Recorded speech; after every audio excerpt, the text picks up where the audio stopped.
So I read you that. Shakir as 1A to Weaver's 1B did not included a considerable stretch of time in the spring and summer of 2019, i.e. like the early parts of the campaign, where Weaver still had hiring and spending authority without consulting Shakir. Quote, we would just find out, oh, we never hired a single staffer in North Carolina until after Iowa, but for some reason we had named an Oklahoma state director. Jeff just hired them. He had the authority to do random stuff like that, and Fez would find out afterwards. So obviously that's not a good dynamic where the former campaign manager all these people had a problem with is hiring in Oklahoma before North Carolina, which is on Super Tuesday. That makes no sense, yeah. In some ways, it sounds like Weaver's trying to make himself feel important still because he got edged out. He probably wanted to come back as campaign manager. Then you have multiple staffers who witnessed the flawed dynamic at the top said it took Shakir a while to gain Bernie's full trust. When that happened, Shakir took more control and became the clear campaign manager, traveling on the road with Sanders. Their relationship got particularly strong after Bernie's heart attack. So, Tina, this part of the story, to me, I think is one of the biggest core news nuggets here. Some Bernie people on Facebook and Reddit thought it was a hit piece, but this is what his highest level people told me, so I could only tell you what I was told. You can bring the conversation to what I saw here locally, even here in California. Folks need to understand that not everything that was in the Bernie Sanders campaign staff, not everyone was part of the movement. A lot of these folks are paid political consultants. They're hired to do a job. They did their jobs, but that doesn't mean that they're loyal to Bernie Sanders' values, principles, or to the movement itself. So I think there was a tension that clearly existed between folks that were really dedicated to the movement, because they did hire some grassroots folks and activists. They did staff with some of those folks. And then the political consultants that were never going to be about what these folks were about, right? They were butting their heads. I saw it myself.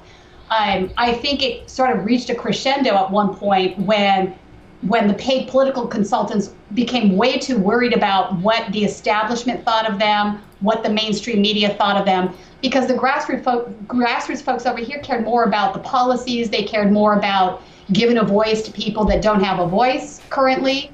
And they saw Bernie as the one guy that was able to do that, right? Well, these folks didn't care about that stuff. They only cared about winning an election. And I'll tell you point blank, I was at a Bernie Sanders fundraiser, and one of his staff actually said to me, and another activist that was standing next to me that I had just interviewed, be prepared to support whoever the Democratic nominee is if it's not Bernie. Who says that if you're working for a specific candidate while you're still in the throes of the campaign? I was really like, wow, that's not a good look, right? So that's the kind of stuff that was going on internally, I think, that was driving this divide, and it proved to be more problematic than it should have been, because I don't think it was ever squelched. Right, absolutely. Let's get to Bernie's magical thinking, which is not my quote, it's one of his staffers. And by the way, folks, just to be clear, no offense to the janitors, I didn't talk to the janitors. These are the top people. I'll leave it, so the information is very reliable. For all of Bernie's rhetorical gifts and points for authenticity, execution and unwillingness to change in the face of new circumstances ultimately doomed his presidential hopes, several staffers agreed. Quote, I think that almost everyone wanted to get Bernie to more aggressively contrast with Biden, but Bernie did not want to do it, a high-level staffer told Status Coup. Although Shakir, Weaver, and others did advise Bernie to draw a stronger contrast with Biden, they failed to tell Sanders aggressively enough that he needed to challenge Biden. Quote, the people at the top of the campaign consistently did not tell Bernie what he didn't want to hear. David Sirota, the campaign's chief speechwriter and senior advisor, conceded to Status Coup that there were times the senior leadership needed to push Bernie more. Quote, sometimes we lacked the solidarity that may have been more successful. If we all thought an idea was a good idea, it would have been better for us all together to say that to Bernie rather than one or two people trying to throw a Hail Mary pass with Bernie. Another negative pattern among campaign leadership was allowing Sanders to believe in, quote, magical thinking, one high-level staffer told us. Part of this negative wizardry was the claim that the campaign had over 1 million volunteers, which 3 top-level staffers with the campaign confirmed to Status Coup was not the case. Although the claim didn't seem to be an intentional falsehood told by Bernie, it was indeed false. Multiple organizers we spoke to said the campaign never had over 1 million volunteers.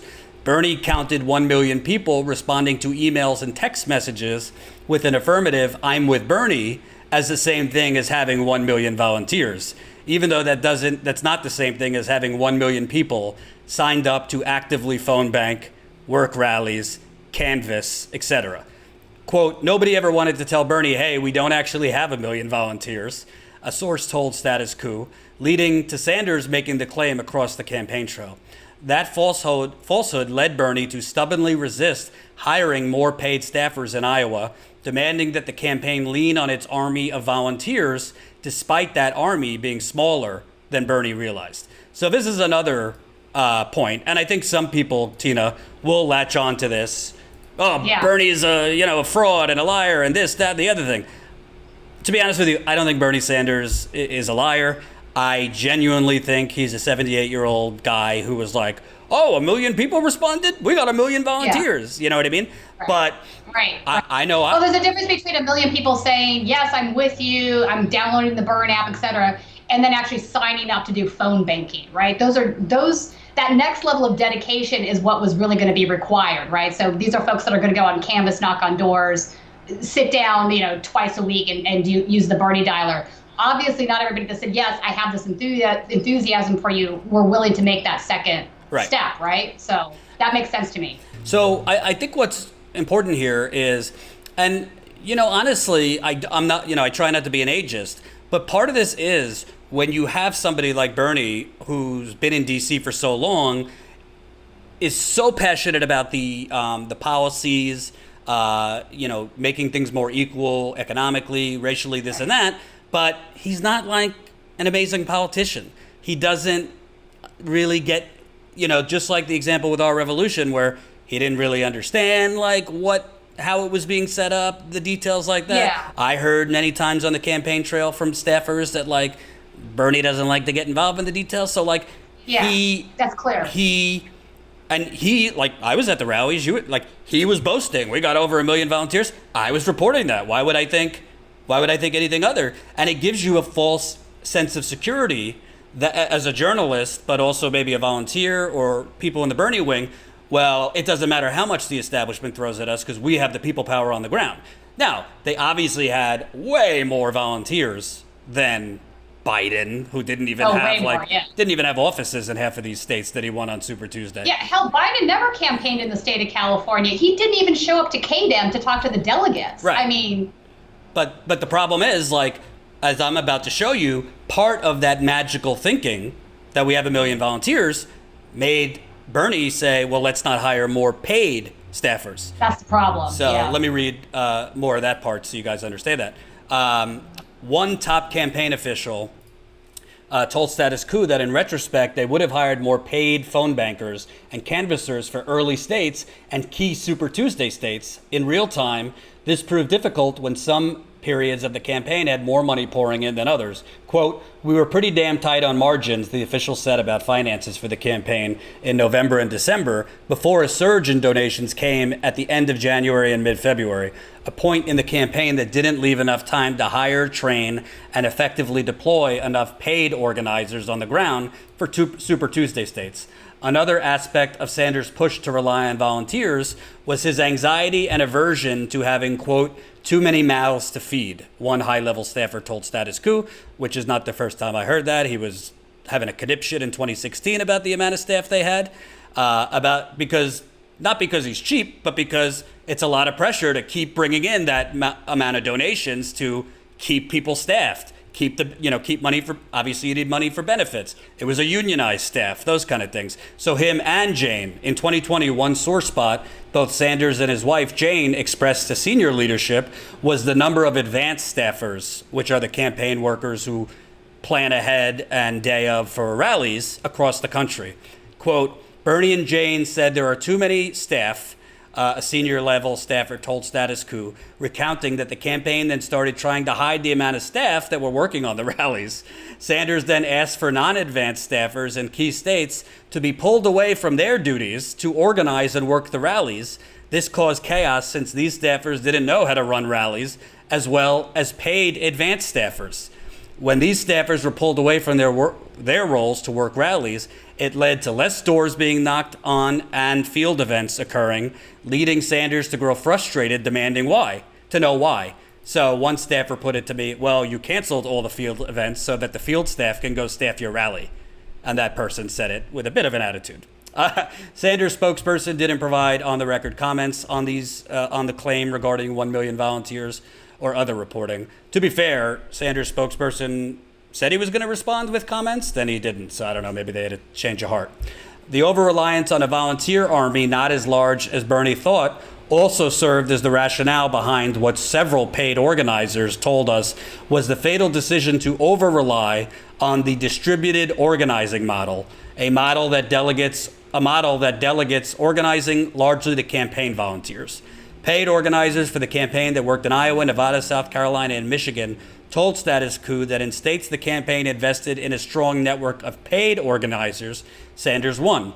In some cases by very narrow margins, where that organizing and community building made the difference. Iowa is definitely one of them.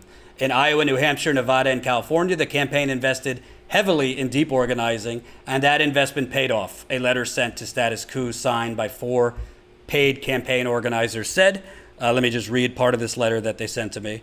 In Iowa alone, there were well over 150 organizers, and that team was able to build an organization that knocked on almost 500,000 doors in a state of 3 million people. Iowa's constituency organizing program won crucial satellite locations. In Nevada, the team won the Las Vegas Strip caucus despite anti-Medicare for all fear-mongering. There was a large campus organizing program with organizers relentlessly working almost every university available, from big state schools to small community colleges. Despite all this, we did not win blowout victories in these states. Almost all our victories were won within a narrow margin. In these cases, it was the existence of a robust field program that accounted for those wins. And Tina, I mean, yes, volunteers are helpful in all campaigns, but volunteers are volunteers, and paid organizers are doing this 24/7.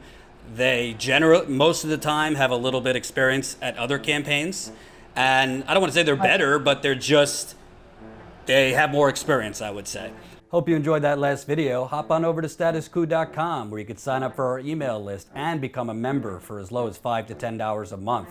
Membership is how we grow. That's statuscoup.com/join. And remember, join our email list so we can grow the revolution with you.